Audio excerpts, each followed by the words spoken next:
Hello everyone, civil services chronicle में आप सभी का स्वागत है। हमारी यूपीएससी 2024 के लिए एमसीक्यू की सीरीज में साइंस एंड टेक का ये 6th वीडियो है। अभी तक हम लोगों ने लगभग 50 क्वेश्चंस को 47 क्वेश्चंस को टू बी प्रिसाइज डिस्कस किया है। हमारे यूट्यूब चैनल पे हिस्ट्री और प्रीलिम्स के सिलेबस के अलग अलग रिलेटेड एरियाज से एमसीक्यूज भी आपको लगातार अपडेट में मिलते रहेंगे। So let's start today's discussion with question number 48. The first question of this today's video, consider the following statements. Statement 1 says smaller quantum dots emit blue light and larger ones emit yellow and red. Statement 2, the size of quantum dots determines the color of the light they emit.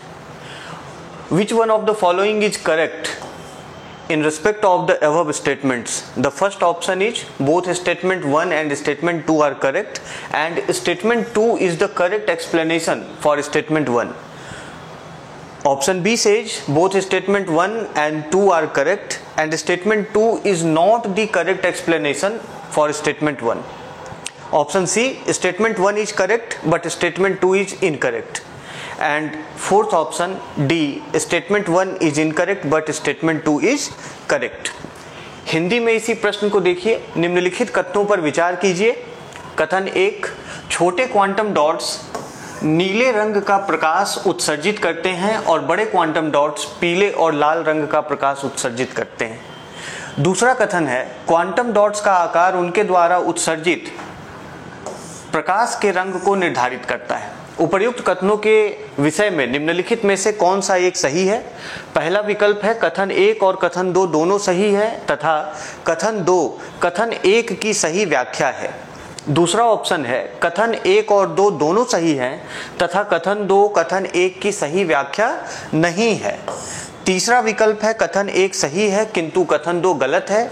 चौथा विकल्प है कथन 1 गलत है किंतु कथन 2 सही है। अब इस तरीके के स्टेटमेंट बेस्ड क्वेश्चंस आपसे अलग अलग सब्जेक्ट्स में पूछे जाते हैं, जहां पर कि आपको दोनों स्टेटमेंट्स को वेरीफाई करना होता है और साथ ही साथ क्या सेकंड स्टेटमेंट पहले का एक्सप्लेनेशन है उसको भी ध्यान से देखना होता है, उस बेसिस पर आंसर करना होता है।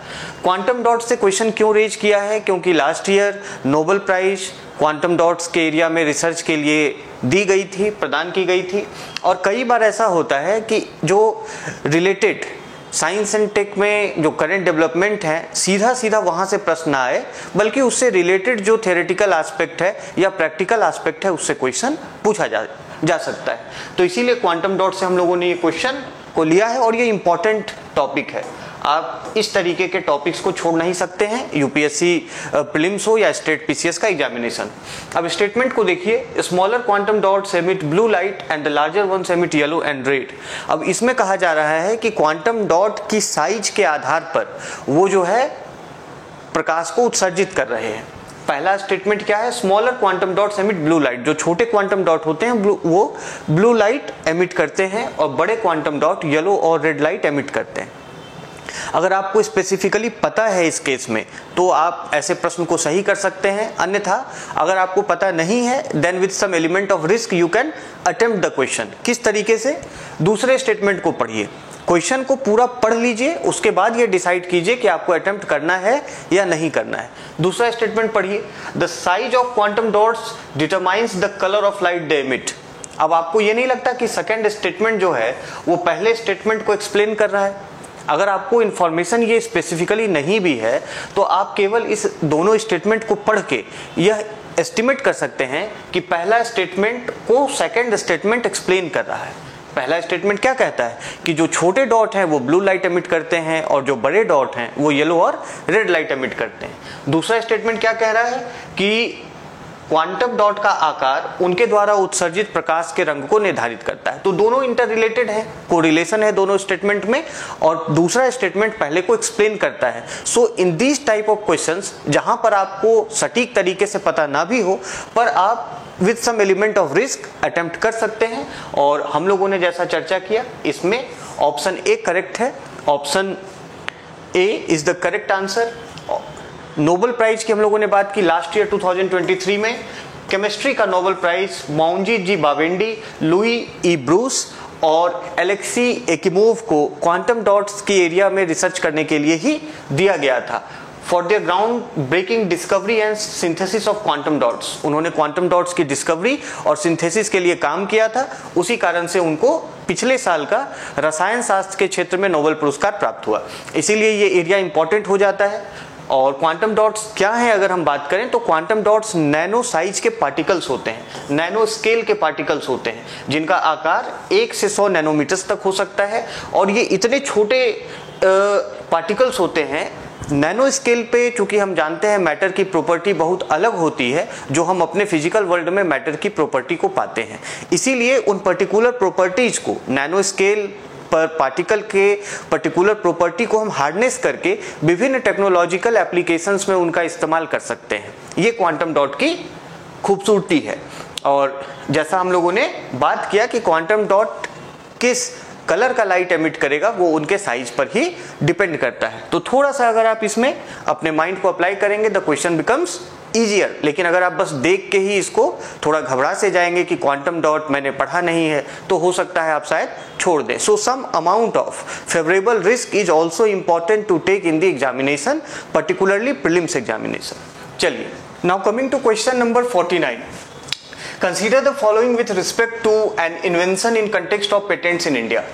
The first statement is it should be novel. The second statement is it should be capable of industrial application. The third statement is it should not attract the provisions of section 3 and 4 of the Patents Act 1970. How many of the above are a criteria for patentability in India? First option only 1, second option only 2, third option all 3, fourth option none. Hindi में देखिए, भारत में patent के संदर्भ में किसी आविष्कार के संबंध में निम्नलिखित पर विचार कीजिए। पहला, यह नवीन होना चाहिए, मतलब जो आविष्कार है वह नवीन होना चाहिए। दूसरा, यह औद्योगिक अनुप्रयोग के लिए सक्षम होना चाहिए। तीसरा, यह पेटेंट अधिनियम 1970 की धारा 3 और 4 के प्रावधानों को आकर्षित नहीं करना चाहिए। उपर्युक्त में से कितने भारत में पेटेंट योग्यता के मानदंड हैं? पेटेंट योग्यता के मानदंड हैं, मतलब कितने जो उपरोक्त मानदंड इसमें दिए गए हैं किसी नए आविष्कार को पेटेंट प्राप्त करने के लिए, इनमें से कितनी योग्यताओं को पूरा करना अनिवार्य है। उपर्युक्त में से कितने भारत में पेटेंट योग्यता के मानदंड है? पहला विकल्प केवल 1, दूसरा विकल्प केवल 2, तीसरा विकल्प सभी 3, चौथा विकल्प कोई भी नहीं। अब इस तरीके के प्रश्न हम लोगों ने इसलिए लिए हैं क्योंकि साइंस एंड टेक में कई बार आपसे जो संबंधित लेजिस्लेशंस होते हैं वो भी पूछे जाते हैं। हम जानते हैं कि कोई भी नया आविष्कार इंटेलेक्चुअल प्रॉपर्टी राइट्स से जुड़ा हुआ होता है और इंटेलेक्चुअल प्रॉपर्टी राइट्स को प्रिजर्व करने के लिए, प्रोटेक्ट करने के लिए कई तरीके के इंस्ट्रूमेंट्स होते हैं, पेटेंट होते हैं, कॉपीराइट होता है। तो साइंस एंड टेक में आपको केवल जो करंट रिलेटेड अपडेट्स हैं उस पर ही ध्यान नहीं देना है, आपको केवल जो फंडामेंटल थियोरेटिकल एस्पेक्ट्स हैं उस पर ही केवल ध्यान नहीं देना है, आपको साइंस एंड टेक से रिलेटेड जो लेजिस्लेशंस हैं, जो संबंधित कानून हैं, उसको भी ध्यान में रखना है। तो यहाँ पर आप देखें कि भले ही आपको पेटेंट्स एक्ट पता ना हो, पर कुछ चीजें कॉमन सेंस से समझी जा सकती है कि किसी भी नए आविष्कार को पेटेंट तभी प्राप्त होगा जब वो नॉवेल होगा, जब वो नवीन होगा या नया होगा। तो पहला तो स्टेटमेंट करेक्ट है, किसी पुरानी चीज को, पुराने आविष्कार को तो पेटेंट नहीं मिलेगा। किसी पुरानी चीज पर अगर डिस्कवरी हुई हो तो उसके लिए तो पेटेंट नहीं मिलेगा। स्वाभाविक सी बात है कि आविष्कार नया होना चाहिए। दूसरी चीज क्या है कि it should be capable of industrial application. Industrial application अगर संभव होगा तभी तो उसको कमर्शियलाइज किया जा सकेगा। तो पेटेंट की जो कमर्शियबिलिटी है, पेटेंट की जो यूटिलिटी है, वो कमर्शियल, उसका जो एस्पेक्ट है वो इंडस्ट्रियल एप्लीकेशन के ही कंटेक्स्ट में आएगा। इसीलिए सेकंड स्टेटमेंट भी सही है। अब तीसरा स्टेटमेंट आपको थोड़ा डिफिकल्ट लग सकता है यदि आपने पेटेंट एक्ट 1970 का अध्ययन नहीं किया हो या उसके विषय में आप नहीं जानते हो। स्टेटमेंट को पढ़िए, it should not attract the provisions of section 3 and 4 of the patents act 1970। Hindi में यह पेटेंट अधिनियम 1970 की धारा 3 और 4 के प्रावधानों को आकर्षित नहीं करना चाहिए। तो अगर आपको इसके विषय में जानकारी नहीं है तो आप यहाँ पर केवल गेस का इस्तेमाल ना करें, आप ऐसे प्रश्न को फिर छोड़ दें और अगर आपको पता है तो फिर आपके लिए काफी सरल है। अगर हम पेटेंट्स एक्ट 1970 की बात करें तो किसी भी इन्वेंशन, कोई भी ऐसा इन्वेंशन जो कि सेक्शन 3 और 4 अट्रैक्ट नहीं करता है, वही पेटेंट के लिए अप्लाई किया जा सकता है। तो in this question all the 3 statements are correct, so the correct option is answer C. इसमें सही विकल्प आंसर सी है। पेटेंट सिस्टम भारत में पेटेंट एक्ट 1970 के द्वारा गवर्न होता है, जिसे कि 2005 में अमेंड किया गया था, पेटेंट अमेंडमेंट एक्ट 2005। और अगर आप देखें तो समय समय पर जो है पर्यावरण को ध्यान में रखते हुए और बदलते आईपीआर सिस्टम को ध्यान में रखते हुए पेटेंट्स एक्ट में परिवर्तन किए जाते हैं। ये चीज जानना जरूरी है। फैक्ट यहाँ पे देख लीजिए कि term of every patent granted is 20 years from the date of filing application. Patent हमेशा के लिए नहीं दिया जाता है, पेटेंट एक टाइम पीरियड के लिए दिया जाता है, और वो टाइम पीरियड क्या है? एप्लीकेशन फाइलिंग से 20 साल तक। ठीक है, अब ये देखिए कि कोई भी पेटेंटेबल सब्जेक्ट या इन्वेंशन, उसकी क्राइटेरिया क्या क्या है?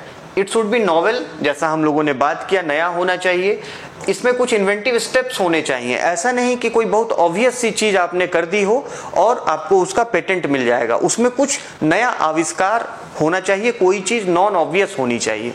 ठीक है, it should be capable of industrial application and must not attract the provisions of section 3 और 4 ऑफ द पेटेंट्स एक्ट 1970। तो इसीलिए इसमें करेक्ट आंसर आंसर सी हो जाएगा।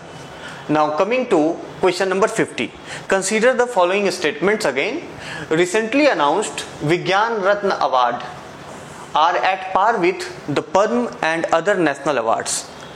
Statement 2, these awards are to be given to a team comprising 3 or more scientists, researchers, innovators who have made an exceptional contribution in a team in any field of science and technology. Which of the statements given above are correct? A 1 only, B 2 only, C both 1 and 2, D neither 1 nor 2। निम्नलिखित कथनों पर विचार कीजिए। पहला कथन है, हाल ही में घोषित विज्ञान रत्न पुरस्कार पद्म और अन्य राष्ट्रीय पुरस्कारों के समकक्ष है। दूसरा कथन है, यह पुरस्कार 3 या उससे अधिक वैज्ञानिकों, शोधकर्ताओं, नव प्रवर्तकों, नवाचार, इनोवेटर्स की टीम को दिए जाने हैं जिन्होंने विज्ञान और प्रौद्योगिकी के किसी भी क्षेत्र में एक टीम के रूप में काम करते हुए असाधारण योगदान दिया हो। ठीक है, स्टेटमेंट्स क्लियर है। उपर्युक्त कथनों में से कौन सा से सही है या है? ए केवल 1, बी केवल 2, सी 1 और 2 दोनों, डी ना तो 1 और ना ही 2। अब देखिए कि जो करंट डेवलपमेंट्स है पर्टिकुलरली साइंस में, वो साइंस से रिलेटेड जो प्राइज हैं, रिवार्ड्स हैं, रिकॉग्निशन है, पुरस्कार है, उसको भी आपको ध्यान में रखना है। ये तो काफ़ी इंपॉर्टेंट न्यूज़ रहा है आपको साइंस और टेक से जुड़ा हुआ, जिसमें कि सरकार, the government, it is attempting to encourage researchers, scientists and innovators by recognizing their contribution to the field of science and technology। किस तरीके से? तो अब ऐसे क्वेश्चंस में थोड़ा स्पेसिफिक उस करंट को फॉलो किया होना महत्वपूर्ण होता है। You must know this type of questions, then only you can easily have a correct answer of this type of questions. तो पहला स्टेटमेंट पढ़िए, recently announced Vigyan Ratna award are at par with Padma and other national awards. अब ध्यान रखिएगा कि भारत में पद्म पुरस्कार हैं, सिविलियन अवार्ड्स की एक हायरार्की है, भारत रत्न है, पद्म विभूषण है, पद्म भूषण है, पद्मश्री है। उसी तरीके से अन्य कई राष्ट्रीय पुरस्कार भी दिए जाते हैं। उदाहरण के लिए हम बात करें तो राष्ट्रीय फिल्म पुरस्कार हैं। तो पहला स्टेटमेंट कह रहा है कि हाल ही में जो घोषणा की गई है विज्ञान रत्न अवार्ड की, वह पद्म और अन्य राष्ट्रीय पुरस्कारों के समकक्ष हैं।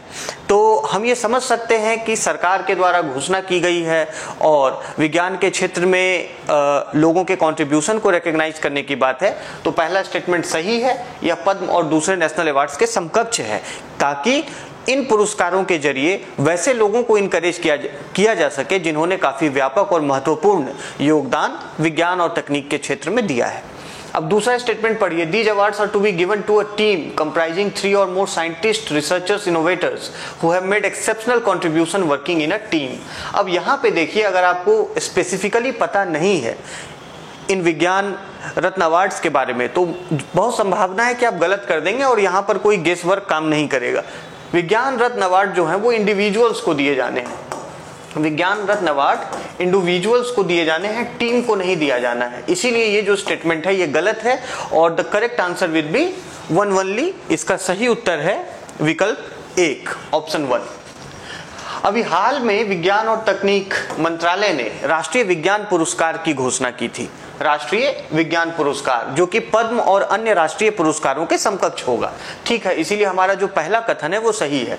और ये राष्ट्रीय विज्ञान पुरस्कार के अंतर्गत जो पुरस्कार की कई श्रेणियां घोषित की गई हैं उसको ध्यान से समझिए। विज्ञान रत्न अवार्ड, विज्ञान श्री अवार्ड, विज्ञान टीम अवार्ड, विज्ञान युवा शांति स्वरूप भटनागर पुरस्कार। जिस तरीके से भारत रत्न, पद्म विभूषण, पद्म भूषण, पद्मश्री ये सब सिविलियन अवार्ड्स हैं, इनकी हायरार्की है, उसी तरीके से राष्ट्रीय विज्ञान पुरस्कार में सरकार के द्वारा इन 4 श्रेणियों में अलग अलग श्रेणियों में विज्ञान पुरस्कार की घोषणा की गई है। तो विज्ञान रत्न अवार्ड किसके लिए है? यह इंडिविजुअल्स के लिए है जिसके द्वारा उनके life time achievements and contributions को विज्ञान एवं तकनीक के किसी भी क्षेत्र में लाइफ टाइम उनकी उपलब्धियों और उनके योगदान को रिकॉग्नाइज करने के लिए विज्ञान रत्न अवार्ड दिया जाता है। विज्ञान श्री किसके लिए दिया जाता है? Recognise distinguished contribution to any field of science and technology, विज्ञान और तकनीक के क्षेत्र में किसी भी डिस्टिंग्विश्ड, किसी भी महत्वपूर्ण योगदान के लिए। विज्ञान रत्न ध्यान रखिएगा ये life time achievement and contribution के लिए है और विज्ञान श्री डिस्टिंग्विश्ड कंट्रीब्यूशन के लिए किसी को भी मिल सकता है। विज्ञान टीम अवार्ड जो है यह टीम ऑफ रिसर्चर्स को दिया जाता है, जिसमें कि 3 से अधिक वैज्ञानिक, रिसर्चर या इनोवेटर अगर एक साथ मिलकर विज्ञान और तकनीक के किसी महत्वपूर्ण उपलब्धि को, कोई नई चीज वो सामने लाते हैं तो उसके लिए विज्ञान टीम अवार्ड प्रदान किया जाता है।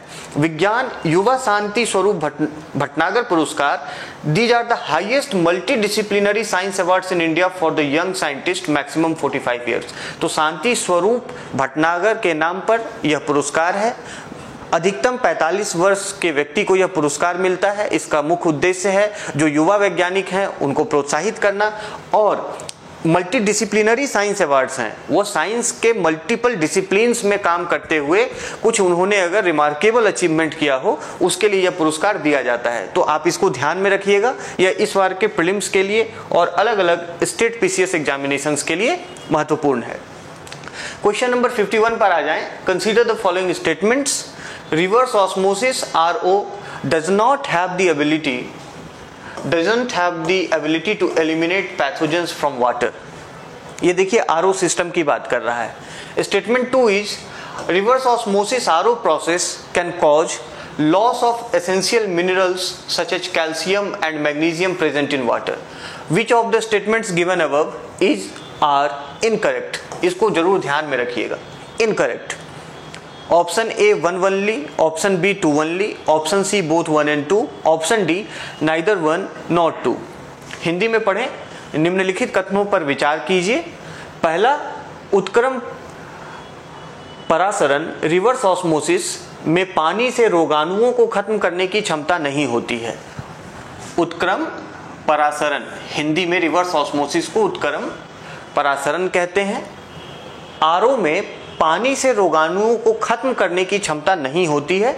दूसरा कथन है उत्क्रम परासरण रिवर्स ऑस्मोसिस प्रक्रिया से पानी में मौजूद कैल्शियम और मैग्नीशियम जैसे आवश्यक खनिजों की हानि हो सकती है। उपर्युक्त कथनों में से कौन सा या से सही नहीं है या है? यहाँ नहीं को ध्यान रखिएगा क्योंकि ये आपके सही उत्तर को भी गलत कर सकता है। विकल्प देखिए, केवल 1, बी केवल 2, सी 1 और 2 दोनों, डी ना तो 1 और ना ही 2। हम सभी के घरों में आज के टाइम पे अधिकांश लोगों के घरों में RO वाटर प्यूरिफायर सिस्टम होता है और हम लोगों ने इन चीज़ों के विषय में सामान्य बातचीत और चर्चा के भी दौरान या अपने न्यूज़पेपर आर्टिकल्स में वाटर कंजर्वेशन की, प्यूरिफिकेशन की जब बात होती है, वाटर सैनिटेशन की बात होती है तो ये सबसे संबंधित मुद्दे आते हैं। इन प्रश्नों को क्यों हम लोगों ने शामिल किया है? वो इसलिए शामिल किया है क्योंकि यूपीएससी में एक ट्रेंड है विज्ञान तकनीक से जुड़े हुए, हमारे आम जीवन से संबंध रखने वाले महत्वपूर्ण वैसे वो बिंदुओं को उठाता है जो कि जिसका एक व्यापक महत्व होता है और वह बहुत ही आम जनजीवन से जुड़ी हुई चीज होती है। इसीलिए हम लोगों ने यहाँ पर RO के तकनीक को ध्यान में रखते हुए प्रश्न को लिया है। तो पहली चीज ये है, क्या कह रहा है देखिए, reverse osmosis does not have the ability to eliminate pathogens from water. पानी से रोगाणुओं को खत्म करने की क्षमता नहीं होती है। क्या आपको ऐसा लगता है? आरओ तकनीक का इस्तेमाल, रिवर्स ऑस्मोसिस का इस्तेमाल ही इसलिए किया जाता है कि वो पानी में अशुद्धियों को दूर करे, पानी में जो प्रेजेंट इम्प्योरिटीज हैं, पैथोजेंस हैं, बैक्टीरिया है, वायरस है, उसको दूर करे। आपको यहाँ पर कंफ्यूज करने के लिए दिया गया है। आप सोचेंगे कि केवल आरओ से क्या पानी में मौजूद जो कीटाणु और विषाणु हैं जिनसे रोग पैदा हो सकता है, क्या आरओ उसको भी खत्म कर देता होगा? तो आरओ की यही एक मतलब फंक्शनैलिटी होती है कि वो इम्प्योरिटीज के साथ साथ पैथोजन को भी समाप्त करने की क्षमता रखता है। इसीलिए पहला स्टेटमेंट जो है वह गलत है, ये सही नहीं है। दूसरा स्टेटमेंट देखिए, RO can cause loss of essential minerals such as calcium and magnesium present in water. ये हम सभी को पता है कि पानी में टीडीएस होता है, पानी में कुछ ऐसे सॉल्यूट्स डिजॉल्व होते हैं, टोटल डिजॉल्व सॉलिड्स जिसको कहा जाता है टीडीएस को, टोटल डिजॉल्व सॉलिड।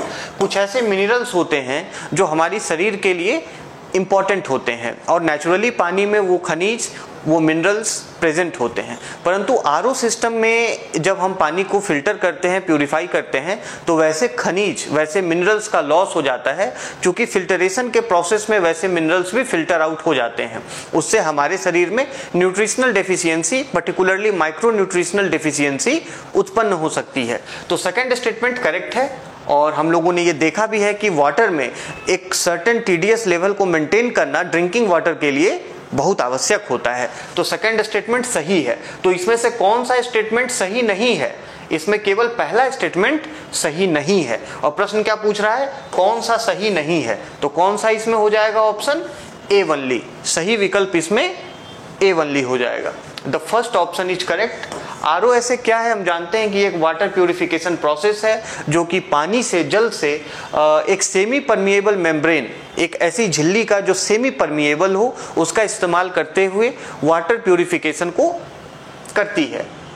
इसमें यह होता है कि पानी को मेम्ब्रेन से एक प्रेशर, एक दाब देकर, प्रेशर से उसको गुजारा जाता है। पानी को एक मेम्ब्रेन के थ्रू उसको प्रेशर के माध्यम से फोर्स किया जाता है, जिसके कारण उसमें जितने भी डिजॉल्व सॉलिड होते हैं, केमिकल्स होते हैं, जो उसमें माइक्रो ऑर्गेनिजम्स हैं, इम्प्योरिटीज हैं, वो छन जाते हैं, फिल्टर हो जाते हैं। इस तरीके से वाटर प्यूरिफिकेशन आरओ के द्वारा किया जाता है। अब उसमें क्या है कि देखिए, पानी में सामान्यतः इम्प्योरिटीज भी होती हैं, कई तरीके के डिजॉल्व साल्ट्स होते हैं, सॉइल पार्टिकल्स होते हैं, बैक्टीरिया, वायरस, ऑर्गेनिक कंपाउंड्स होते हैं। तो इन सभी को वो फिल्टर आउट करता है और फिल्टर आउट करके clean and purified water produce करता है। लेकिन इस प्यूरिफिकेशन के प्रोसेस में क्या होता है कि जो एसेंशियल मिनरल्स हमारे स्वास्थ्य के लिए आवश्यक हैं, वो भी फिल्टर आउट हो जाते हैं। और पर्टिकुलरली इसमें कैल्शियम और मैग्नीशियम, जो कि हमारे शरीर के लिए बहुत ही वाइटल मिनरल्स हैं, वो भी फिल्टर आउट हो जाते हैं। इसलिए करेक्ट ऑप्शन आंसर ए है। अब देखिए, now coming to the question number 52. Consider the following statements in the context of MIRV technology which was recently in news. First statement, MIRV technology originated in the United States. Second statement, MIRV allows a single submarine to carry multiple warheads like torpedoes and missiles. The third statement, India has already tested this technology much before Pakistan to have a strategic upper hand. How many of the statements given above are correct? Option A only 1, option B only 2, option C only 3, all 3, option D none. Hindi में देखें तो हाल ही में समाचार में रही MIRV तकनीक के संदर्भ में निम्नलिखित कथनों पर विचार कीजिए। पहला कथन, MIRV तकनीक की उत्पत्ति संयुक्त राज्य अमेरिका में, यूनाइटेड स्टेट्स में हुई। दूसरा कथन, MIRV एक पनडुब्बी को टॉर्पीडो और मिसाइल जैसे कई हथियार ले जाने की अनुमति देता है। तीसरा, भारत ने रणनीतिक बढ़त हासिल करने के लिए पाकिस्तान से बहुत पहले ही इस तकनीक का परीक्षण कर लिया है।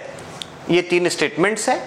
उपर्युक्त में से कितने कथन सही है अथवा हैं? पहला केवल 1, दूसरा केवल 2, तीसरा सभी 3, चौथा कोई भी नहीं। अब ऐसे स्टेटमेंट जो कि ऐसे जो क्वेश्चंस हैं, ये डिफेंस टेक्नोलॉजी रक्षा तकनीक से जुड़े हुए प्रश्न हैं और साइंस टेक का मतलब है कि आपको डिफरेंट एरियाज में जो टेक्नोलॉजिकल एस्पेक्ट है उसको भी कवर करना है और डिफेंस तो एक काफ़ी इंपॉर्टेंट एरिया है।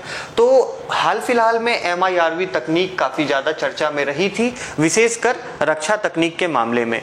तो इसमें मल्टीपल रीयूजेबल व्हीकल्स टेक्नोलॉजी बोलते हैं इसको, जहां पर कि अगर आप स्टेटमेंट्स को पढ़ें और ये ध्यान रखिएगा कि ये जो क्वेश्चन फ्रेम किए गए हैं इस तरीके के प्रश्न आप बिना स्पेसिफिक सटीक जानकारी के अटेम्प्ट ना करें, उसमें गलती की संभावना ज़्यादा होगी, क्योंकि इसमें कोई मतलब एक कॉमन सेंसिकल अप्रोच थोड़ा कठिन है। आप स्टेटमेंट्स देखें, MIRV technology originated in the United states. अगर आपने टेक्नोलॉजी के बारे में सुना है तभी आप इसको सही कर पाएंगे। पहला स्टेटमेंट सही है। ये तकनीक 1960-70 के दशक में 1970s में यूनाइटेड स्टेट्स में डेवलप की गई थी। यह एक मिसाइल तकनीक है, इसीलिए सेकेंड स्टेटमेंट गलत है। सेकेंड स्टेटमेंट क्या कह रहा है? MIRV allows a single submarine to carry multiple warheads, जबकि सही ये है कि MIRV किसी मिसाइल को मल्टीपल वॉरहेड कैरी करने के योग्य बनाती है, ना कि सिंगल सबमरीन को। ये आपको इंपॉर्टेंट पीस ऑफ इंफॉर्मेशन यहाँ ध्यान रखना है। आपको यहाँ कंफ्यूज करने के लिए सबमरीन दिया गया है, जबकि इसमें सही होगा कि यह एक किसी मिसाइल को मल्टीपल वॉरहेड कैरी करने के योग्य बनाती है। अभी हाल में अग्नि 5 को भारत ने अग्नि 5 का परीक्षण किया था। अग्नि 5 के टेस्ट ट्रायल में MIRV टेक्नोलॉजी के साथ इंटीग्रेट करते हुए इसमें मिशन दिव्यास्त्र के अंतर्गत, मिशन दिव्यास्त्र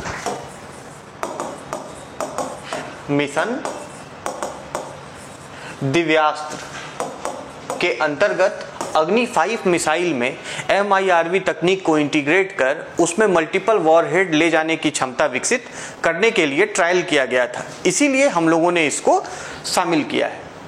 तो दूसरा स्टेटमेंट तो गलत हो गया। अब तीसरे स्टेटमेंट पर आइए। India has already tested this technology much before Pakistan to have a strategic upper hand. अब देखिए, कई बार एग्जामिनर आपको कंफ्यूज करने के लिए कोई चीज कई बार जितनी ऑब्वियस सी लगती है कि हाँ ये तो सही ही होगा, सहज ही मतलब आपको लगता है यार ऐसा तो होगा ही, क्योंकि भारत मिलिट्री टेक्नोलॉजी की बात हो या मिसाइल टेक्नोलॉजी की बात हो, पाकिस्तान से काफ़ी अहेड है। और इस कंपैरिजन में हमारे माइंड में ये बात ऑब्वियस आएगी कि भारत स्वाभाविक रूप से जब मिसाइल टेक्नोलॉजी में इतना आगे है तो MIRV टेक्नोलॉजी का टेस्ट भारत ने पाकिस्तान से पहले कर लिया होगा स्ट्रेटजिक अपर हैंड के लिए। पर ये स्टेटमेंट क्या है? गलत है। ऐसा इसलिए क्योंकि पाकिस्तान ने 2017 में MIRV टेक्नोलॉजी का टेस्ट किया था और भारत ने अग्नि 5 के साथ, अग्नि 5 की जो ट्रायल हुई हाल में, तो पहली बार भारत में MIRV टेक्निक को इंटीग्रेट करते हुए टेस्ट किया गया है। इसीलिए सेकेंड और थर्ड स्टेटमेंट गलत है और केवल इसमें पहला स्टेटमेंट सही है। So the correct answer is option A. हाल ही में जैसा अभी मैंने आपको बताया कि मिशन दिव्यास्त्र के अंतर्गत अग्नि 5 बैलिस्टिक मिसाइल का टेस्ट किया गया था। इसे किसके साथ इंटीग्रेट किया गया? Multiple independently targetable re entry vehicles. तो multiple re entry vehicle technology है ये। जैसे कि किसी एक मिसाइल पर आमतौर पर क्या होता है, मान लीजिए कोई मिसाइल है तो उसके ऊपर एक सिंगल वॉरहेड लगा होता है। मान लीजिए कोई मिसाइल है तो उसके ऊपर क्या होता है? एक सिंगल वॉरहेड लगा होता है। और ये मिसाइल जब इसको प्रोजेक्ट किया जाता है, जब इस मिसाइल को लॉन्च किया जाता है, तो ये अपने टारगेट को अटैक करता है और ये अपने टारगेट को अटैक करता है। इसके साथ अलग होता है, ये रॉकेट की बॉडी से अलग होता है, ये मिसाइल की बॉडी से अलग होता है और ये जो वॉरहेड है अपने टारगेट को अटैक करता है। लेकिन MIRV टेक्नोलॉजी क्या करती है? MIRV टेक्नोलॉजी इसी मिसाइल में मल्टीपल वॉरहेड, एक वॉरहेड नहीं कई सारे वॉरहेड को कैरी करने की क्षमता प्रदान करती है। इसी कारण से इसे मल्टीपल इंडिपेंडेंटली टारगेटेबल मतलब यह कई अलग अलग टारगेट्स को हिट कर सकता है, क्योंकि now the number of warheads are not one but many. इसीलिए इसे multiple independently targetable re entry vehicle technology कहते हैं। ठीक है, इसकी ओरिजिन कहाँ हुई? यूनाइटेड स्टेट्स में 1970s में जब उन्होंने एक इंटरकॉन्टिनेंटल बैलिस्टिक मिसाइल में MIRV टेक्नोलॉजी इंटीग्रेट किया। हम जानते हैं कि अग्नि 5 भी ICBM नेचर का मिसाइल है, ICBM नेचर का बैलिस्टिक मिसाइल है। MIRV में 4 से 6 वॉरहेड्स कैरी किए जा सकते हैं, इसीलिए इसका जो करेक्ट आंसर है वो है answer A. Now coming to question number 53, consider the following statements. The first statement says launch sites near the equator benefit from Earth's rotation with a significant velocity boost to rockets during liftoff. The second statement says the boost in velocity, however, leads to decreased payload capacity for missions. Which of the following is correct in respect of the above statements? First is both statement 1 and 2 are correct. Statement 2 is the correct explanation for statement 1. Option B, both statement 1 and 2 are correct, and statement 2 is not the correct explanation for statement 1. Option C is statement 1 is correct and 2 is incorrect, and the fourth option is statement 1 is incorrect but statement 2 is correct. Hindi में पढ़ें तो निम्नलिखित कथनों पर विचार कीजिए। कथन 1, भूमध्य रेखा के पास स्थित प्रक्षेपण स्थलों को पृथ्वी के घूर्णन से लाभ मिलता है, जिससे रॉकेट को उड़ान के दौरान महत्वपूर्ण वेग प्राप्त होता है। कथन 2, हालांकि वेग में वृद्धि से मिशनों के लिए पेलोड क्षमता में कमी आती है। उपर्युक्त कथनों के विषय में निम्नलिखित में से कौन सा एक सही है? पहला विकल्प, कथन 1 और 2 दोनों सही है तथा कथन 2 कथन 1 की सही व्याख्या है। दूसरा विकल्प, कथन 1 और 2 दोनों सही है तथा कथन 2 कथन 1 की सही व्याख्या नहीं है। तीसरा विकल्प, कथन 1 सही है किंतु कथन 2 गलत है। और चौथा विकल्प कि कथन 1 गलत है किंतु कथन 2 सही है। अब ध्यान दीजिएगा कि ये सब जो लॉन्च साइट्स और इन सब से रिलेटेड न्यूज काफ़ी महत्वपूर्ण जो करंट में आपको आते रहते हैं, करंट अफेयर्स में आते हैं, वहाँ से प्रश्न उठाया जा सकता है। इम्पॉर्टेंट है क्योंकि इंडिया ने हाल में ही अपने दूसरे लॉन्च पैड के ऊपर काम करना शुरू कर दिया है और वो तमिलनाडु में सतीश धवन स्पेस सेंटर के अलावा तमिलनाडु में भारत ने एक दूसरे लॉन्च पैड के ऊपर कार्य करना शुरू कर दिया है। तो अब ये वहाँ से लिया गया प्रश्न है और आपसे सीधा सीधा अगर उस न्यूज इवेंट से ना पूछा जाए तो उससे जुड़े हुए जो इम्पोर्टेंट एस्पेक्ट्स हैं, जो उसके पीछे की थियरी है, उससे क्वेश्चन पूछे जा सकते हैं। तो पहला क्या कह रहा है स्टेटमेंट कि इक्वेटर के नज़दीक जो लॉन्च साइट होती है उससे रॉकेट्स को फायदा मिलता है। किस तरीके से फायदा मिलता है? अर्थ के रोटेशन के कारण उनको लिफ्ट ऑफ के दौरान, उड़ान के दौरान उनको वेलोसिटी बूस्ट मिलती है। तो ये स्टेटमेंट तो सही है क्योंकि हम जानते हैं कि इक्वेटर्स में जो कोरियोलिस इफेक्ट है उसका भी प्रभाव होता है और इक्वेटर के पास आप देखेंगे कि वर्ल्ड में जितने भी सिग्निफिकेंट जो लॉन्च पैड्स हैं वहाँ पर इक्वेटर के आसपास वो स्थित होते हैं, इसी चीज़ को बेनिफिट करने के लिए। तो पहला स्टेटमेंट तो सही है। अब दूसरे स्टेटमेंट को आप ध्यान से पढ़िए, ये क्या कह रहा है? Boost in velocity however leads to decreased payload capacity. इस स्टेटमेंट में कंफ्यूज करने का प्रयास किया गया है। आप देखिए कि कोई भी अगर रॉकेट है तो किसी भी रॉकेट को जब ये लिफ्ट ऑफ होता है तो किसी भी रॉकेट में जितनी वेग होगी उसका पेलोड कैपेसिटी उतना ज़्यादा होगा या कम होगा। आप इसको एक कॉमन आइडिया से समझ सकते हैं कि कोई भी चीज़ जितनी तेज गति से ट्रैवल कर रही है उसमें भार वहन करने की, लोड बियर करने की कैपेसिटी उतनी ज़्यादा होगी। इसीलिए ये सेकंड स्टेटमेंट गलत है। इक्वेटर के नज़दीक अर्थ के रोटेशन से बेनिफिट करके वेलोसिटी बूस्ट प्राप्त करने के पीछे का जो आइडिया है वो यही है कि पेलोड कैपेसिटी को ज़्यादा से ज़्यादा बढ़ाया जाए। इसीलिए सेकंड स्टेटमेंट इसमें गलत है। So the statement 2 is incorrect and the statement 1 is correct. So the correct option is option C. और यहाँ पर ये टाइपिंग एरर है, करेक्ट ऑप्शन क्या होगा? ऑप्शन सी होगा। हाल फिलहाल में जैसा मैंने आपको बताया कि भारत ने अपने सेकंड रॉकेट लॉन्च पोर्ट को जो कि तमिलनाडु के कुलशेखरापट्टिनम में लेट डाउन किया है, वहाँ पर उसे स्थापित करने की परियोजना है। और the opening of the space sector, ये किस लिए जरूरी हुआ इसको समझिए कि भारत में अभी सतीश धवन स्पेस सेंटर जहाँ से कि रॉकेट्स लॉन्च होते हैं, अब प्राइवेट सेक्टर के लिए भी भारत सरकार ने स्पेस सेक्टर को ओपन कर दिया है, जिसके कारण कि लॉन्च पैड्स का डिमांड बढ़ गया है। अब इसके बजाय कि हम दूसरे देशों के लॉन्च पैड्स का इस्तेमाल करें जो कि काफ़ी कॉस्टली होता है, हमें अपने और लॉन्च पैड्स डेवलप करने की आवश्यकता हुई है। इसलिए भारत सरकार ने तमिलनाडु के कुलशेखरापट्टिनम में इसरो के दूसरे रॉकेट लॉन्च पैड को स्थापित करने का ये काम किया है।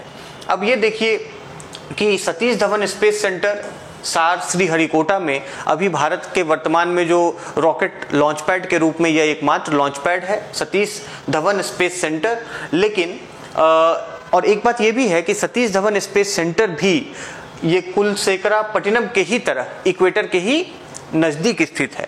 तो उसके पीछे का जो आइडिया है कि इक्वेटर से पास होने के कारण अर्थ के रोटेशन से बेनिफिट मिलता है और पेलोड कैपेसिटी और बढ़ जाती है, ना कि घटती है। इसीलिए इसमें जो ऑप्शन सी है वो सही आंसर है। आगे बढ़ते हैं, question number 54। Consider the following statements. Haemophilia is a group of rare bleeding disorders caused by transmissible viral infection. Second statement, World Hemophilia Day is celebrated on 17th April every year. Which of the statements given above are correct? Option A 1 only, option B 2 only, option C both 1 and 2, option D neither 1 nor 2. Hindi में पढ़ें, निम्नलिखित कथनों पर विचार कीजिए। Haemophilia दुर्लभ रक्तस्राव विकारों का एक समूह है जो संक्रामक वायरल संक्रमण के कारण होता है। दूसरा स्टेटमेंट, विश्व हीमोफीलिया दिवस हर वर्ष 17 अप्रैल को मनाया जाता है। उपर्युक्त कथनों में से कौन सा से सही है अथवा है? ऑप्शन ए केवल एक, ऑप्शन बी केवल दो, ऑप्शन सी एक और दो दोनों, ऑप्शन डी ना तो एक और ना ही दो।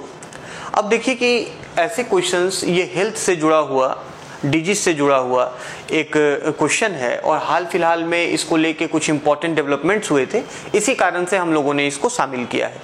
हेमोफीलिया हम जानते हैं कि यह एक ब्लीडिंग डिसऑर्डर है। हेमोफीलिया जैसा कि इसके नाम से ही स्पष्ट है, ये हेमो जहां पर हो इसका अर्थ है कि यह ब्लड से रिलेटेड है। ओके, हेमोग्लोबिन, ठीक है, तो वहां से आप इसको समझ सकते हैं। हेमोफीलिया ये ब्लड डिसऑर्डर है और स्टेटमेंट 1 कहता है कि ये ट्रांसमिसिबल वायरल इन्फेक्शन के कारण होता है। अगर आप हेमोफीलिया, अगर आप इस स्टेटमेंट से देखें, अगर ये ट्रांसमिसिबल वायरल इन्फेक्शन के कारण होता होगा तो ये रेयर कैसे होगा? तो स्टेटमेंट में ही आप पढ़ के ये कॉन्ट्राडिक्शन को समझ सकते हैं अगर आपको हेमोफीलिया के विषय में सटीक सही जानकारी नहीं है।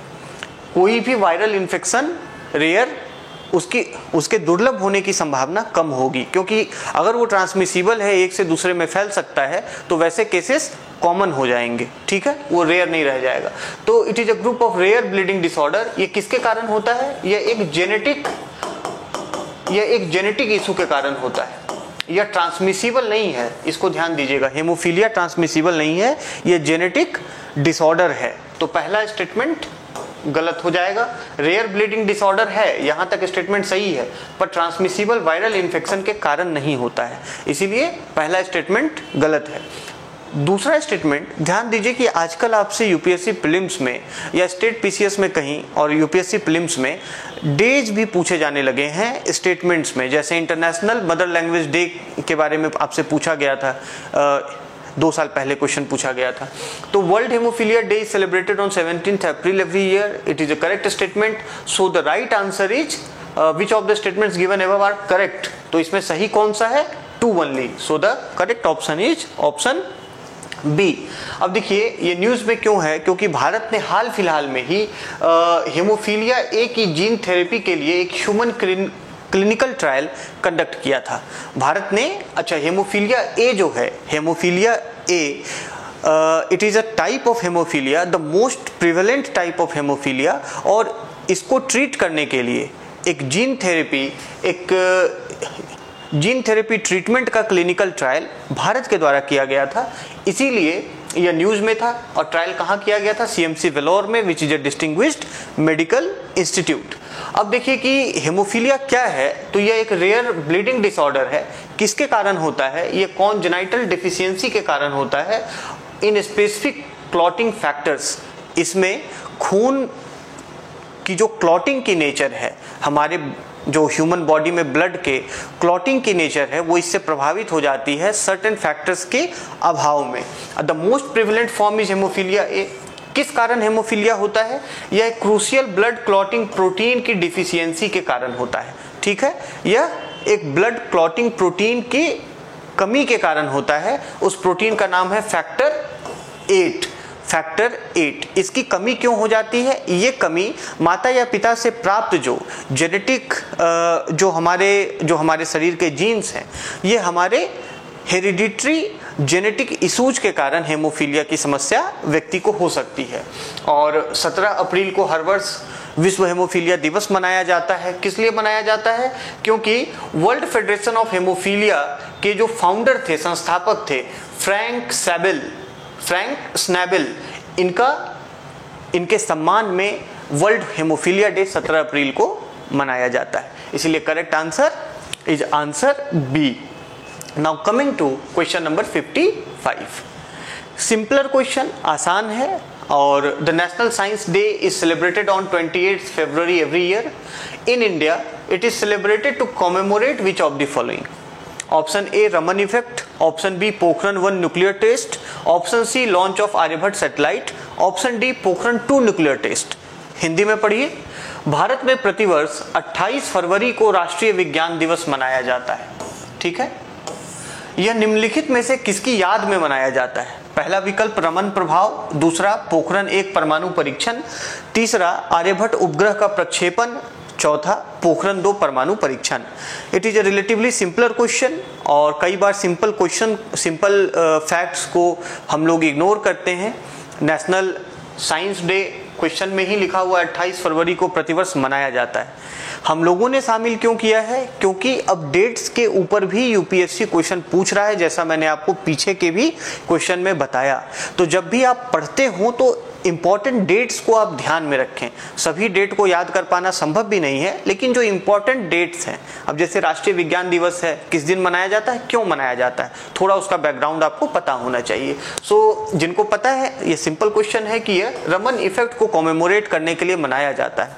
1927-28 में चंद्रशेखर वेंकट रमन, जो कि भारत के बहुत ही महान और प्रख्यात फिजिसिस्ट थे, उन्होंने फिजिक्स के क्षेत्र में रमन इफेक्ट के कारण उन्हें याद किया जाता है। और 1930 में सीवी रमन को फिजिक्स के लिए, भौतिकी के लिए नोबेल पुरस्कार प्राप्त हुआ था रमन इफेक्ट की खोज के लिए। तो रमन इफेक्ट क्या करता है? रमन इफेक्ट मैटर की सर्टेन प्रॉपर्टीज को, लाइट को मैटर जो स्कैटर करता है उसकी प्रॉपर्टीज को यह अध्ययन करने का प्रयास करता है और रमन इफेक्ट के द्वारा सीवी रमन ने उसको एक्सप्लेन करने का प्रयास किया था। तो इसमें पहला ऑप्शन करेक्ट है। अब देखिए, अगर आपको नहीं पता है तो एग्जामिनर ऐसे विकल्प सेट कर सकता है जहां आपको लगे कि मतलब कौन सा सही होगा, आप कंफ्यूज हो जाएंगे। इसमें 2 बार पोखरण को विकल्प के रूप में दिया गया है, पोखरण 1 और पोखरण 2।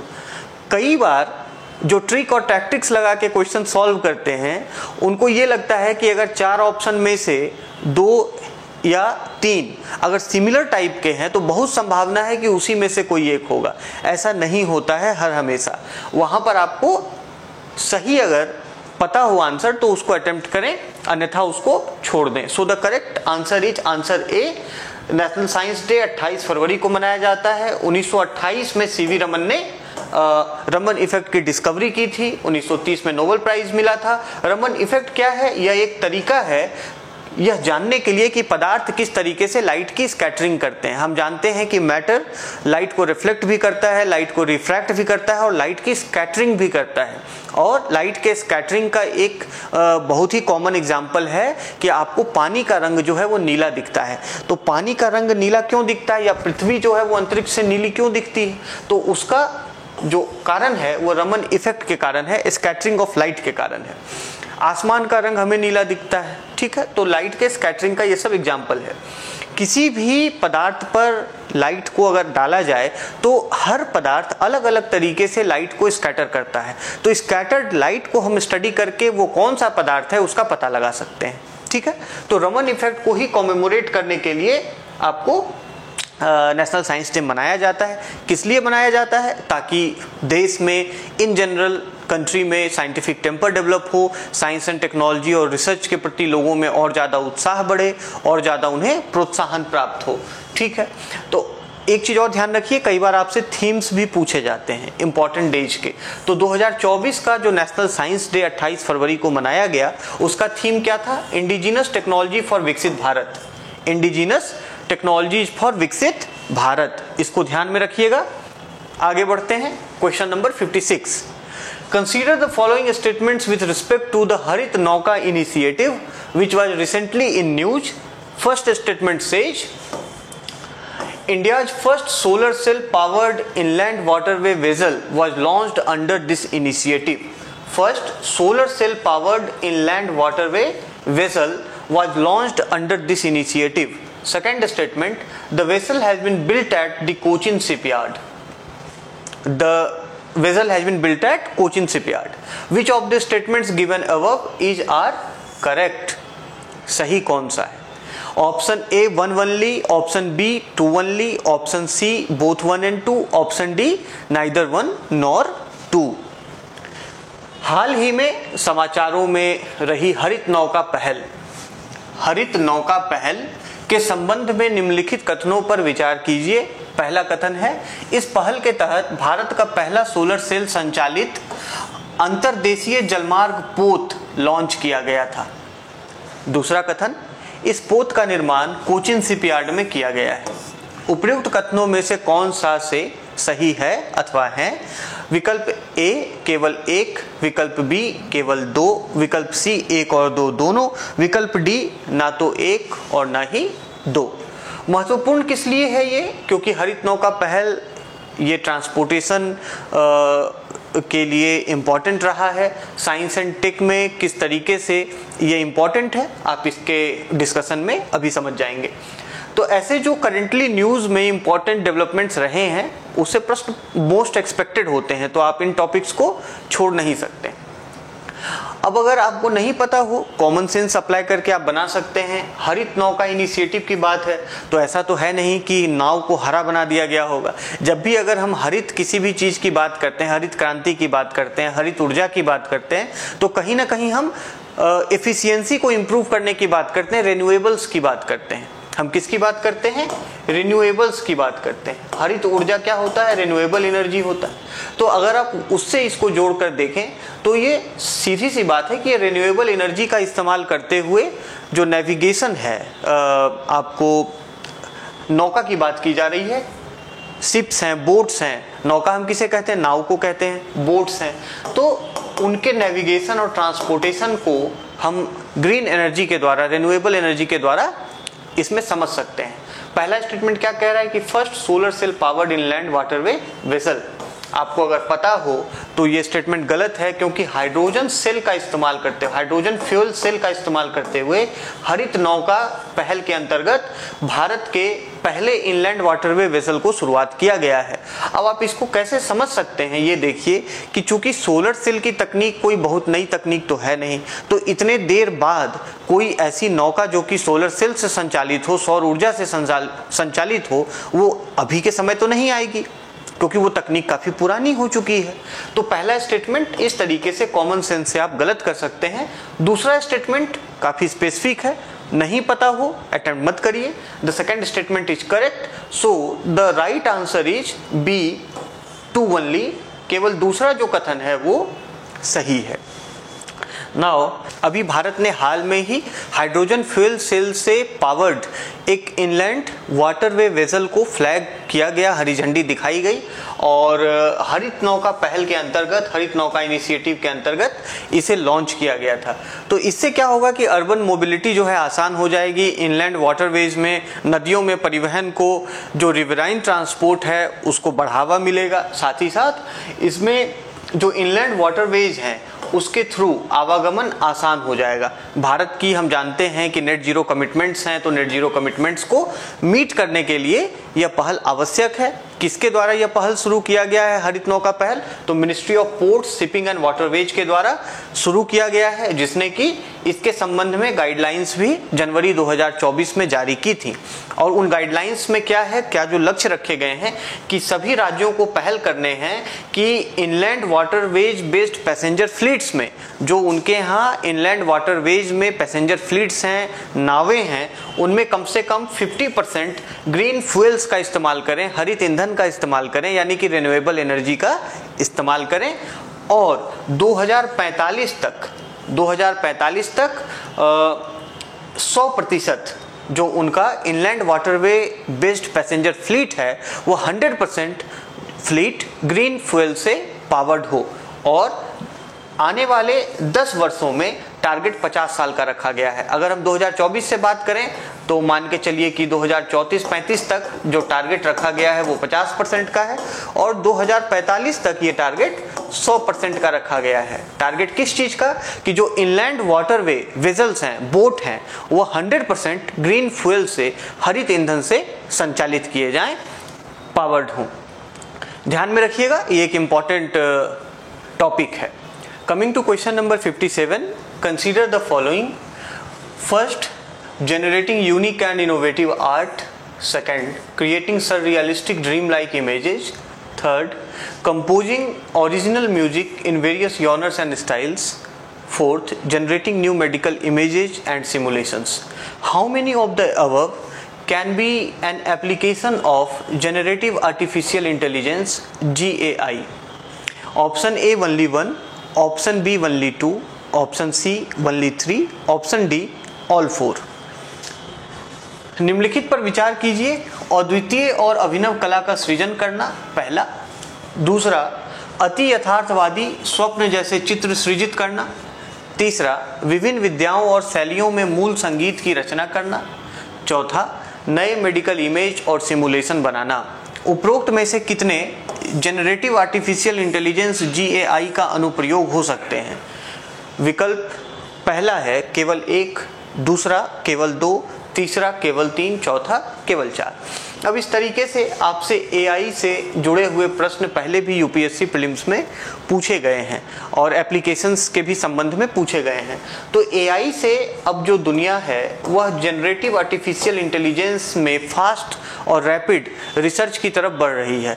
आर्टिफिशियल इंटेलिजेंस एक ऐसा क्षेत्र है जहां पर कि ह्यूमन इंटेलिजेंस को सिमुलेट किया जाता है मशीनों के द्वारा, कंप्यूटर्स के द्वारा, जिसके पास ह्यूमन एबिलिटी की तुलना में कहीं ज़्यादा कंप्यूटिंग कैपेसिटी होती है, वर्क को करने की कैपेसिटी होती है। लेकिन जनरेटिव आर्टिफिशियल इंटेलिजेंस जो कि एक तरीके का एडवांस्ड आर्टिफिशियल इंटेलिजेंस है, उसमें नई चीज़ों को भी जनरेट और क्रिएट करने की एबिलिटी होती है। ठीक है, तो उस बैकग्राउंड में, इस थियोरेटिकल कंटेक्स्ट में अगर आप इस क्वेश्चन को अटेम्प्ट करें तो सिंपल क्वेश्चन है। क्योंकि हम जानते हैं आर्टिफिशियल इंटेलिजेंस के जो टूल्स हैं और recent tools like ChatGPT, Google के भी कई सारे टूल्स मार्केट में हैं, माइक्रोसॉफ्ट का AI टूल है जिसमें कि जनरेटिव आर्टिफिशियल इंटेलिजेंस की प्रॉपर्टीज हैं। तो वे यूनिक और इनोवेटिव आर्ट भी जनरेट कर सकते हैं, आर्टिस्टिक जो मतलब प्रोडक्ट्स हैं उसे भी जनरेट कर सकते हैं, सररियलिस्टिक ड्रीम लाइक इमेजेज, ठीक है, अति यथार्थवादी स्वप्न जैसे चित्र सृजित करना। जैसे हम अपने ड्रीम्स में, अपने सपने में चित्रों को देखते हैं, इमेजरी को देखते हैं, कई बार वह बहुत स्पष्ट होता है, कई बार धुंधला होता है। हमारे जो स्वप्न हैं कई बार बहुत क्लियर होते हैं, कई बार धुंधले होते हैं और कई बार हमें कुछ याद ही नहीं होता। तो स्वप्न जैसे दृश्य आर्टिफिशियल इंटेलिजेंस क्या पैदा कर सकता है? सररियल, तो ये भी सही है। तीसरा, composing original music in various genres and styles. यहाँ पे आप कंफ्यूज कर सकते हैं कि क्या generative artificial intelligence original music पैदा कर सकता है, जैसा कोई संगीतकार पैदा कर दे, जैसा कोई म्यूजिक कंपोजर पैदा कर दे? क्या वैसे धुन निकाल सकता है? क्या वैसे नए गाने, जैसे कोई लिरिसिस्ट कोई गाना लिखे और म्यूजिक कंपोजर उसका ट्रैक बनाकर उस गाने को रिकॉर्ड करके एक गाना तैयार किया जाता है, क्या वो काम जनरेटिव आर्टिफिशियल इंटेलिजेंस कर सकता है? तो अभी के समय में इसके पास वो क्षमता आ चुकी है। और generating new medical images and simulations, हम जानते हैं कि मेडिकल के क्षेत्र में आर्टिफिशियल इंटेलिजेंस एक बहुत ही रिमार्केबल और ट्रांसफॉर्मेटिव टेक्नोलॉजी के रूप में सामने आया है, जहां पर कि मेडिकल इमेजेज जनरेट करना और कई तरीके के मेडिकल मॉडल्स को सिमुलेट करना काफ़ी आसान और संभव हो चुका है। तो कौन कौन से इसमें एप्लीकेशन होंगे? इसका करेक्ट आंसर है चारों। इस तरीके के प्रश्न में अगर नए तकनीक के एप्लीकेशन के बारे में पूछा जा रहा हो तो उसका वाइडेस्ट पॉसिबल जो इम्पैक्ट है आप उसको मान के चल सकते हैं। हालांकि ये चारों चीज़ें आजकल हम जानते हैं कि आर्टिफिशियल इंटेलिजेंस के माध्यम से आम सी बात है। सो इसका करेक्ट आंसर डी है। तो जनरेटिव आर्टिफिशियल इंटेलिजेंस क्या है? ये आर्टिफिशियल इंटेलिजेंस का एक फास्ट ग्रोइंग ब्रांच है, तेजी से बढ़ती हुई एक शाखा है।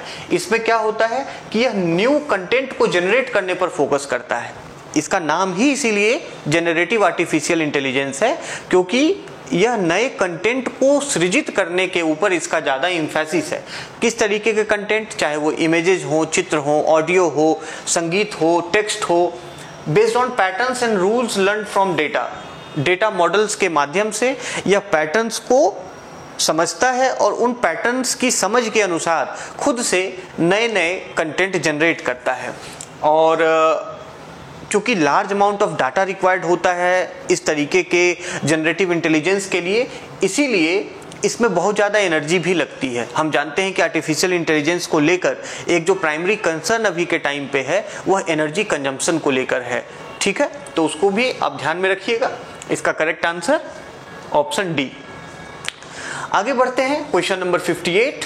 Consider the following statements in the context of application of nuclear technology in food sector. First, it can help in elimination of harmful bacteria, pathogens and pests in food. दूसरा, it can be used to determine the origin and authenticity of food products. तीसरा, it can help in detecting adulteration and verifying labeling claims. How many of the statements given above are correct? Option A only 1, B only 2, C all 3, D none.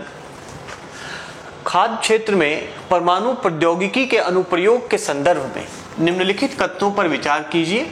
यह भोजन में हानिकारक bacteria, रोगजनकों और कीटों को खत्म करने में मदद कर सकता है। दूसरा, इसका उपयोग खाद्य उत्पादों की उत्पत्ति और प्रामाणिकता निर्धारित करने के लिए किया जा सकता है। तीसरा, यह मिलावट का पता लगाने और लेबलिंग दावों की पुष्टि करने में मदद कर सकता है। उपर्युक्त में से कितने कथन सही है अथवा हैं? पहला विकल्प केवल 1, दूसरा केवल 2, तीसरा सभी 3, चौथा कोई भी नहीं। अब इस तरीके के क्वेश्चंस टेक्नोलॉजी के जो एप्लीकेटिव एस्पेक्ट हैं, तकनीक का जो अनुप्रयोग है, उससे संबंधित प्रश्न है। इसीलिए हम लोगों ने यहाँ पर लिया है ताकि आपको टेक्नोलॉजी के प्रैक्टिकल एप्लीकेशंस जो आपको आमतौर पर लगे कि क्या ऐसा भी हो सकता है, आप एग्जाम में सोचने के लिए मजबूर हो जाएं, उस तरीके के टेक्नोलॉजिकल एप्लीकेशंस के ऊपर बेस्ड क्वेश्चन बनाए गए हैं। स्टेटमेंट पढ़िए, क्या कह रहा है कि consider the following statements in the context of application of nuclear technology. किस तकनीक की बात कर रहा है? ये न्यूक्लियर टेक्नोलॉजी की बात कर रहा है। हम सभी न्यूक्लियर टेक्नोलॉजी के बेसिक से फैमिलियर हैं। न्यूक्लियर टेक्नोलॉजी किस तरीके से काम करती है और किस क्षेत्र में बात कर रहा है? फूड सेक्टर में। आप देख लीजिए कि जो टेक्नोलॉजिकल एप्लीकेशंस हैं वह आजकल यूपीएससी मल्टी डिसिप्लिनरी तरीके से पूछ रहा है, क्रॉस सेक्टोरल तरीके से पूछ रहा है। एक तकनीक का इस्तेमाल, जब हम न्यूक्लियर टेक्नोलॉजी की बात करते हैं तो हमारे दिमाग में ऊर्जा क्षेत्र आता है, एनर्जी सेक्टर आता है। ये पूछ कहाँ पे रहा है एप्लीकेशन? फूड सेक्टर में। तो अपनी तैयारी के दौरान भी इस तरीके से क्रॉस सेक्शनल एप्लीकेशंस टेक्नोलॉजी के जो हैं आपको उनको ध्यान में रखना है। इसीलिए इस प्रश्न को फ्रेम करके आपके सामने प्रैक्टिस के लिए रखा गया है। पहला क्या कह रहा है? It can help in elimination of harmful bacteria, pathogens and pests in food. आप लोगों को ये पता होगा कि फूड इरेडिएशन करके एक टेक्निक होती है, फूड इरेडिएशन, और फूड इरेडिएशन के माध्यम से न्यूक्लियर टेक्नोलॉजी का इस्तेमाल करके भोजन से इस तरीके के बैक्टीरिया को, इस तरीके के पैथोजेंस को, पेस्ट्स को हटाया जाता है। ठीक है, न्यूक्लियर टेक्नोलॉजी का ये एक इंपॉर्टेंट एप्लीकेशन है। दूसरा कि क्या ये किसी भी खाद्य पदार्थ के ओरिजिन, उसके जो मूल स्रोत है, उसकी जो उत्पत्ति है और उसकी प्रामाणिकता को निर्धारित कर सकता है। अब जैसे मान लीजिए कि कोई भी फूड प्रोडक्ट ओरिजिनल है कि नहीं, ओरिजिनल और वो ऑथेंटिक है कि नहीं, इसकी जांच कैसे होगी? तो फूड प्रोडक्ट्स का अपना एक कैरेक्टर होता है, उसकी अपनी एक पर्टिकुलर क्वालिटी होती है और हम जानते हैं कि हर चीज़ रेडिएशन एमिट करती है, हर चीज़ का जो मैटर का कॉन्स्टिट्यूएंट है वो रेडिएशन एमिट करता है। तो उसके माध्यम से हम फूड के ओरिजिन होने, उसकी ओरिजिनलिटी और उसके ऑथेंटिसिटी को मेजर कर सकते हैं। ये भी कथन सही है। तीसरा क्या कह रहा है कि डिटेक्टिंग एडल्टरेशन, किसी चीज़ में मिलावट, भोजन में अलग अलग तरीके से मिलावट किए जाते हैं खाद्य पदार्थों में, चाहे वो दूध की बात हो, तेल की बात हो, घी की बात हो, आप जिस चीज़ का नाम लें, आज के समय में चावल, दाल, जो भी खाद्य पदार्थ है सभी में मिलावट किए जाते हैं। तो क्या न्यूक्लियर टेक्नोलॉजी के माध्यम से भोजन में, खाद्य पदार्थों में मिलावट का पता लगाया जा सकता है? बिल्कुल संभव है। जैसा मैंने आपको बताया कि मान लीजिए चावल है, धान है तो उसमें, या दाल है तो उसमें यदि किसी अन्य वस्तु का मिलावट कर दिया जाए तो न्यूक्लियर तकनीक के माध्यम से उस पदार्थ के अलग कैरेक्टरिस्टिक को डिटेक्ट किया जा सकता है, उसके अलग रेडिएशन को डिटेक्ट किया जा सकता है। इसीलिए तीसरा भी स्टेटमेंट सही है। अच्छा, लेबलिंग क्लेम को भी आप डिटेक्ट कर सकते हैं। कई बार भोजन के पैकेट जो फूड प्रोडक्ट्स होते हैं उसके पीछे में लेबल होते हैं और लेबल पर इंफॉर्मेशन दिया होता है कि उस फूड प्रोडक्ट में कौन कौन से कंपोनेंट हैं। आप चाहे एक बिस्किट का पैकेट लें या फिर आप कोई कोल्ड ड्रिंक लें, उसके पीछे आप देखेंगे लेवल पर उसके कंपोनेंट की जानकारी दी होती है कि भाई इसमें कितना, कौन कौन से इंग्रेडिएंट मिले हुए हैं, इसमें कौन कौन सी सामग्री मौजूद है। तो उसके दावों को, वैसे जो लेबल के दावों को क्या हम पुष्ट करने के लिए न्यूक्लियर टेक्नोलॉजी का इस्तेमाल कर सकते हैं? तो उसका आंसर है हाँ, क्योंकि लेबल में जो क्लेम किया जाता है किसी भी खाद्य पदार्थ के ऊपर लेबल में कि भाई इसमें ये चीज मौजूद है, उसकी हम जांच न्यूक्लियर टेक्नोलॉजी से कर सकते हैं। तो इसमें तीनों कथन सही है, इसलिए करेक्ट आंसर इसमें ऑप्शन सी होगा। Okay, the correct answer is option सी।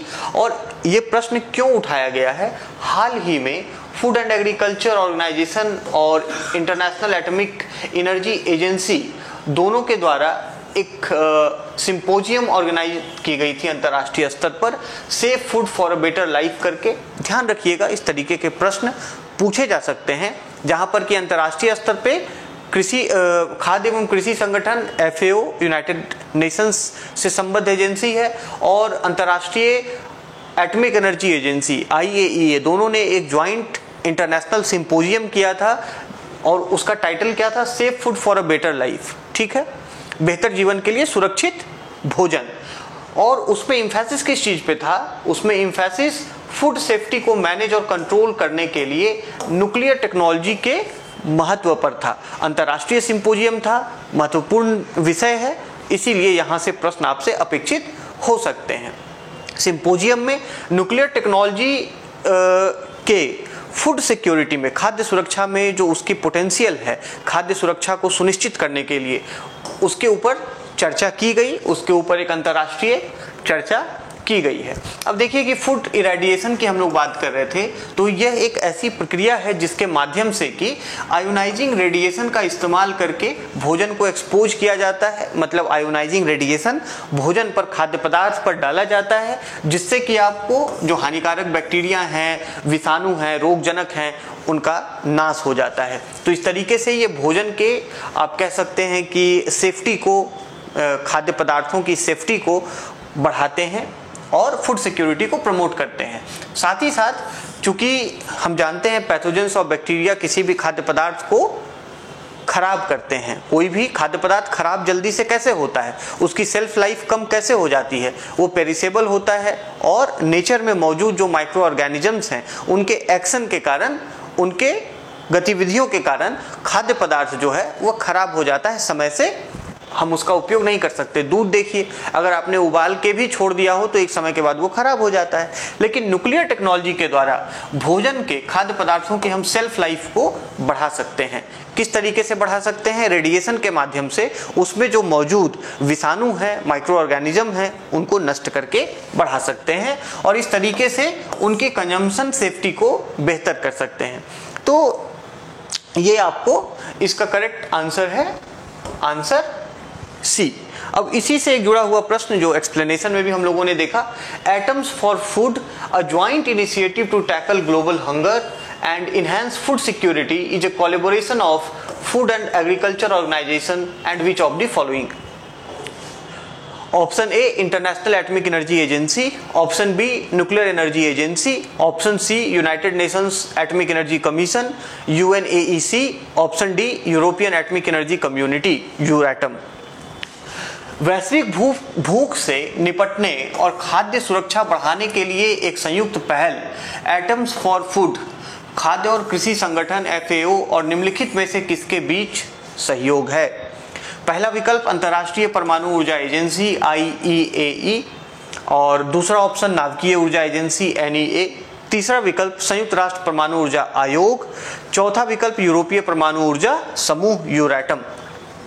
तो इस तरीके से जो इम्पोर्टेंट रिपोर्ट्स हैं, जो इम्पोर्टेंट इस तरीके से ज्वाइंट प्रोजेक्ट्स हैं, अंतर्राष्ट्रीय स्तर पे जिनका महत्व हो और जिनका एक बहुत वाइडर इम्पैक्ट हो। हम बात कर रहे हैं यहाँ पे फूड सिक्योरिटी की, उसका यूनिवर्सल इम्पोर्टेंस है। हम बात कर रहे हैं न्यूक्लियर टेक्नोलॉजी के फूड सेक्टर में एप्लीकेशन की, जो कि एक काफ़ी इनोवेटिव एरिया है। तो वैसे डेवलपमेंट्स को जरूर ध्यान में रखिएगा जो मल्टीपल सेक्टर्स में क्रिस क्रॉस करते हों, इंटरलिंकेज हो जिसका, वैसे इंटरलिंकिंग एरियाज को आपको जरूर साइंस टेक में या किसी भी और सब्जेक्ट में ध्यान में रखना है, क्योंकि यूपीएससी का ट्रेंड आज के समय में ऐसे ही इंटरलिंकिंग एरियाज में है।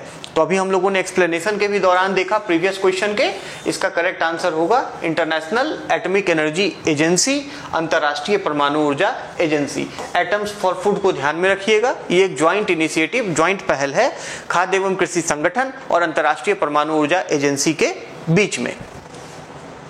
Thank you.